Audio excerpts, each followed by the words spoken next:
সন বন্ধু জনিতা সবিধাতা ধামামি বেদো ভূতানি বৃষা যত্র দেব অমৃত মানস স্ত্রিয় ধামান্য তৈরায়স্ত।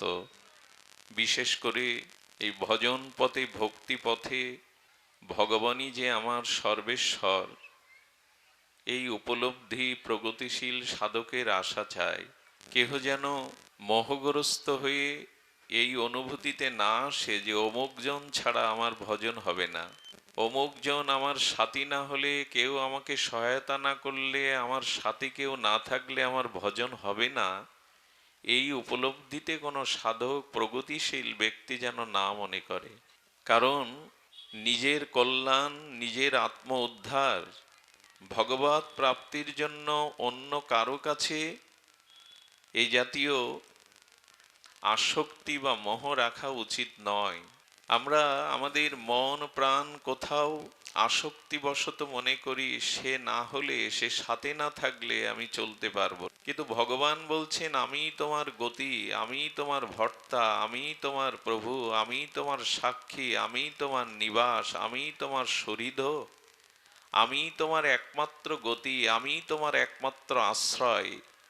এই অনুভূতিটা আমার উপরে রাখো, সংসারে আর কারো প্রতি রাখতে যেও না, ওইখানেই আটকে যাবে। তবে জীবনে চলার পথে সাধু সঙ্গ চাই। সাধু সঙ্গ এটি ছাড়া ভগবত ভজন ভক্তি উপলব্ধিতে আসে না। দেখুন, অনেকেই তীর্থ পর্যটন করেন, দান ধ্যান করেন, পুণ্য ক্রিয়াদি করেন, কিন্তু শাস্ত্রে বলছে যতদিন সাধু সঙ্গ না হবে ততদিন অন্যান্য মাঙ্গলিক পুণ্যকর্মগুলি আপনার জীবনের অত্যান্তিক মঙ্গল বয়ে আনতে পারবে না, কল্যাণের অধিকারী করতে পারবে না। কারণ তীর্থ পর্যটন, দান ধ্যান, যা কিছু পুণ্যাদি কর্ম সেটা শরীর দিয়ে হয়, কিন্তু সাধু সঙ্গ একমাত্র মন দিয়ে হয়। তার কারণ হলো এই, কপিলেশ্বরী শ্রীমন্দিরে মাঙ্গলিক অধিবাসে শ্রীমৎ ভাগবতীয় কথা শ্রবণের জন্য আগে আপনার মন এসেছিল। মনটাই নির্ধারণ করেছে আজ শ্রীমন্দিরে হরিকথা শ্রবণে, তারপরে তন, মনের পরে তন মানে দেহটা এসেছে, আগে মন তারপরে দেহ। কিন্তু তীর্থ পর্যটন, দান ধ্যান, যাগযজ্ঞ করতে গেলে দেহটা যায়, কিন্তু মন সর্বদা তাতে আবিষ্ট আসে না। রাজ পদমর্যাদা, আত্মীয় স্বজন, পূর্বের যা কিছু পরিত্যাগ করে তিনি গঙ্গা তীরে এলেন। খুব ধ্যান দিতে হবে, গঙ্গা তীরে কেন এলেন? আর জায়গা ছিল না।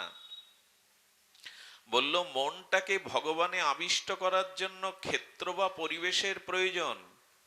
গঙ্গা হলো হরির চরণচ্যুতা, মহাদেবের জটাজুট উদ্ভূতা। গঙ্গা হলো গোবিন্দের চরণামৃত, তার দর্শন, তার স্পর্শন, তার বাতাবরণে আমাদের মন শুদ্ধ হয়, পবিত্র হয়, নির্মল হয়।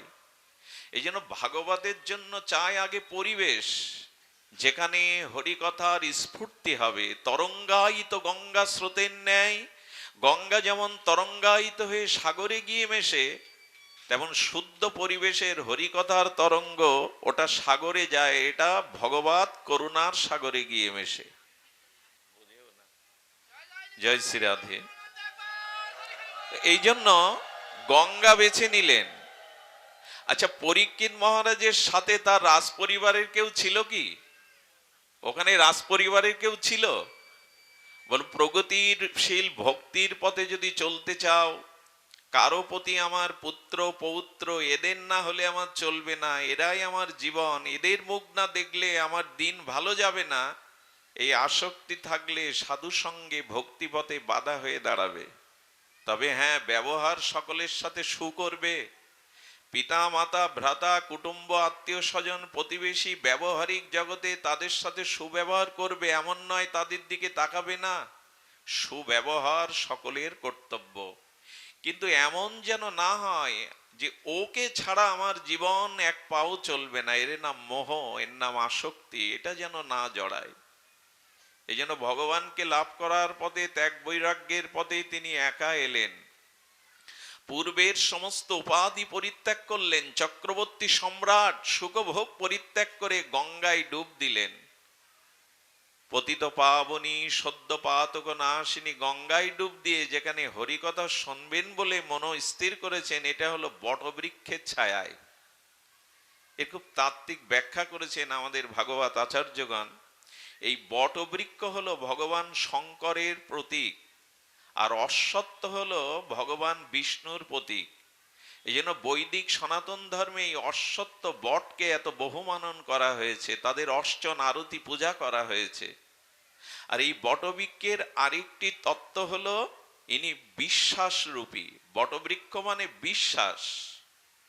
সুধীজন, পরীক্ষিত মহারাজ দেখাচ্ছেন যে সাধু সঙ্গে হরিকথা শ্রবণ করে দুর্লভ গোবিন্দ চরণে প্রেম ভক্তি নিজের আত্মকল্যাণ করার জন্য প্রথমে পেছনের মোহমায়াকে ত্যাগ করো, দ্বিতীয়ত সেই পবিত্র পরিবেশময় আর পবিত্র বাতাবরণে এসো, তৃতীয়ত তিনি বললেন বিশ্বাসের সহিত হরিকথা শ্রবণ করতে বসো, যে এই হরিকথায় এই সাধু সঙ্গই আমাকে ভগবত চরণ পাইয়ে দেবে। বটবৃক্ষ মানে বিশ্বাস। আচ্ছা, পরীক্ষিত মহারাজ গঙ্গা তীরে বটবৃক্ষের তলে বসলেন, গুরুদেবকে আসন আগে দিয়ে নিজে বসলেন। আরেকটি হরিকথা হয়েছিল যাজ্ঞবল্ক্য ভরদ্বাজের প্রতি, এটিও অক্ষয় বটের তলে, এটাও বটবৃক্ষের তলে। আবার শ্রীগোবিন্দ মুরলীর ধ্বনি গোপনাঙ্গকে, আমাদের গোপীগণকে, ব্রজবাসী সুন্দরী ততিগণকে বটবৃক্ষের তলায় বংশীধ্বনিতে আহ্বান করেছিলেন শারদ পূর্ণিমায় রাস রজনীতে। সব বট, এই জন্য ওই বটটার নাম হয় বংশী বট। গোবিন্দ যদি আম্রবৃক্ষের তলায় বসে বংশীধ্বনি করে গোপাঙ্গনাদের ডাকতেন, তাহলে ওটা হলো বংশী আম হতো, বংশী বট হতো না। আসলে এখানে আমার বলবার অভিপ্রায় হলো বট বৃক্ষ মানে বিশ্বাস। এই যে ভগবানের নাম রূপ লীলা কথা সাধুমুখে শ্রবণ করছেন, এর প্রতি অটুট আস্থা, অটুট বিশ্বাসের যদি শ্রবণ করতে পারেন, তখনই এটা ক্রিয়া করে। আমাদের বিশ্বাসের অভাব, আস্থার অভাব, আছে তর্ক, আছে অনাস্থা। এই জন্য বিশ্বাসের ছায়াতলে যতদিন না আসতে পাচ্ছি, শুদ্ধতাকে যতদিন, শ্রদ্ধাকে নাবরণ করতে পাচ্ছি, ততদিন আমাদের অভিশাপ মুক্তি হবে না, কল্যাণ মুক্তি হবে না। এই জন্য পরীক্ষিত মহারাজ এর পরে আর কোনো কাজ করেননি। আপনার প্রয়োজন হৃদয়ের শুদ্ধতা, আপনার প্রয়োজন কি না বিশ্বাসের ছায়ায় বসা। এর পরের একটাও কাজ পরীক্ষিত মহারাজ করেননি। না সুখদেব ভগবানকে আহ্বান করেছেন, নিমন্ত্রণ করেছেন, তিনি আপনিতেই এসে গেছেন, কারণ আসন আগেই পাতা ছিল। যারা শ্রদ্ধার সহিত, বিশ্বাসের সহিত হৃদয়ে ভগবান সদ্গুরুদেবের জন্য আসন পেতে রাখে, সেই গুরুদেবকে, সেই অনাদিরাদি ভগবানকে নিমন্ত্রণ করতে হয় না। ওই শ্রদ্ধা বিশ্বাস আসনে তিনি নিজেই এসে বসেন, অন্য কারো প্রয়োজন হয় না। সুখদেব ভগবানকে নিমন্ত্রণ করতে হয়নি, উনি এসেই বসেছিলেন। এরপরে কি করেছিলেন? ওনার কোনো কাজ ছিল না। উনি উৎকর্ণ চিত্তে শ্রী গুরু বাক্য হরি কথা শ্রবণ করেছেন, আর 7 দিনেই তাঁর ব্রহ্মরন্ধ্র ফেটে সেই পরমাত্মার পরম স্বরূপ নিত্য ধামও প্রবেশ করেছিলেন এই পরীক্ষিত মহারাজ। আজ আমাদের সাধু সঙ্গ হচ্ছে, হরি কথা হচ্ছে, কিন্তু আস্থা কোথায়? বিশ্বাস কোথায়? শ্রদ্ধা কোথায়? শুনতে আসা নয়। কপিলেশ্বরী মন্দিরে এসেছি বহু দূরদূরান্ত থেকে, লোকারণ্য হয়েছে, এটা বিষয় নয়। বিষয় এই কথার প্রতি আমার পরিপূর্ণ বিশ্বাস, শ্রদ্ধা উপজায় হলো কিনা, আর সেই শ্রদ্ধা বিশ্বাসে আমি হৃদয়ে কথা নিতে পারলাম কিনা। যদি পারি তো এর থেকেই আমাদের পারমার্থিক কল্যাণ, জীবনের আত্মকল্যাণ সম্ভব হবে। সুধীবৃন্দ, তাই জীবনে ভগবান ছাড়া কারো প্রতি খুব বেশি মোহ আসক্তি যদি রাখেন, ওইখানেই ভজন পথ, মুক্তির পথ, আত্মকল্যাণের পথ, প্রেম ভক্তির পথ আটকে যাবে। পথে বারবার আমরা বাধা পড়ি। এই জীবন সংসার পথে বারবার কে আমাদের মোহগ্রস্ত করে পিছনে টেনে ধরে। ওরা কেবল কথার পাকে নিত্য আমায় বেঁধে রাখে, তোমার বাঁশির ডাকে সকল বাঁধন খোলাও খোলাও খোলাও। কবিগুরু বললেন, ওরা মোহগ্রস্ত হয়ে আমাকে পিছনে টান দিয়ে বেঁধে রাখে, তোমার কাছে যেতে দেয় না। হে বিশ্বেশ্বর, হে করুণা ঘন নিধি, হে করুণাময়, তুমি তোমার বংশীধ্বনিতে আমাকে সংসারের মোহবাদন ছেড়ে তোমার চরণে নিয়ে এসো। তোমার বাঁশির ডাকে সকল বাঁধন খোলাও খোলাও খোলাও। সুধীবৃন্দ, এই জন্য আজি প্রণমী তোমায়, চলিব নাথ সংসার পথে। তোমাকে প্রণাম করে, তোমাকে সর্বস্ব দিয়ে সংসার পথে চলবো, তবে জানবো এই পথে তুমি আমার সাথী। এই জন্য এই শ্লোকে বলেছেন যে হিতকারী বন্ধু যদি কেউ থাকে তো তিনি সদ্গুরুদেব এবং ভগবান। সজ্জন বলে যদি কেউ ওই জগতে থাকে তিনি একমাত্র ভগবান এবং সদ্গুরুদেব। এছাড়া তোমার এই বিশ্ব মাঝে প্রকৃত সজ্জন, প্রকৃত নিজজন, প্রকৃত ভক্তবৎসল কেহ নাই। আর এ পথে এলে আপনাকে একটি জিনিস গ্রহণ করতে হবে, সেটি মন দেওয়ার জন্য, ধ্যান দেওয়ার জন্য বিশেষ অনুরোধ করছি। ভগবান ন্যায়পরায়ণ, যে যা কর্ম করে সেই অনুযায়ী তাকে ফল প্রদান করেন, এই জন্য ভগবান ন্যায়ের প্রতীক। কিন্তু ভগবানের আরেকটি নাম আছে, শুধু ন্যায়ের প্রতীক না, তিনি দ্রবভীত করুণাময়। আচ্ছা, ন্যায় এবং করুণা এর মধ্যে আমরা কোন ভগবানকে বেছে নেব? যেমন কর্ম করছি তেমন ফল ভগবানই অর্পণ করবেন, এর নাম ন্যায়। তো যদি ভগবানকে ন্যায় রূপে দেখি তাহলে আমাদের পাপ পুণ্য কর্ম অনন্ত জন্মে শেষও হবে না, ভগবত ধামে এই জন্ম মৃত্যু অভিশাপ মুক্তি যেতেও পারবো না। কারণ যে অনন্ত জন্মে আমি পাপ করেছি তার ক্ষয় করতে কত কোটি কল্প লেগে যাবে, যে পুণ্য করেছি তা ভোগ করতেও কোটি কল্প লেগে যাবে। এই পাপ পুণ্যর চক্রের মধ্যে আমার কল্যাণ মুক্তি কোনোদিন হবে না। তাই ভাগবত বলছেন, আচার্য বললেন, ভগবানকে শুধু ন্যায়পরায়ণ না মনে করে তিনি ভক্ত বৎসল করুণাময় মনে করো। করুণাময় মনে করলে তিনি কৃপা করবেন।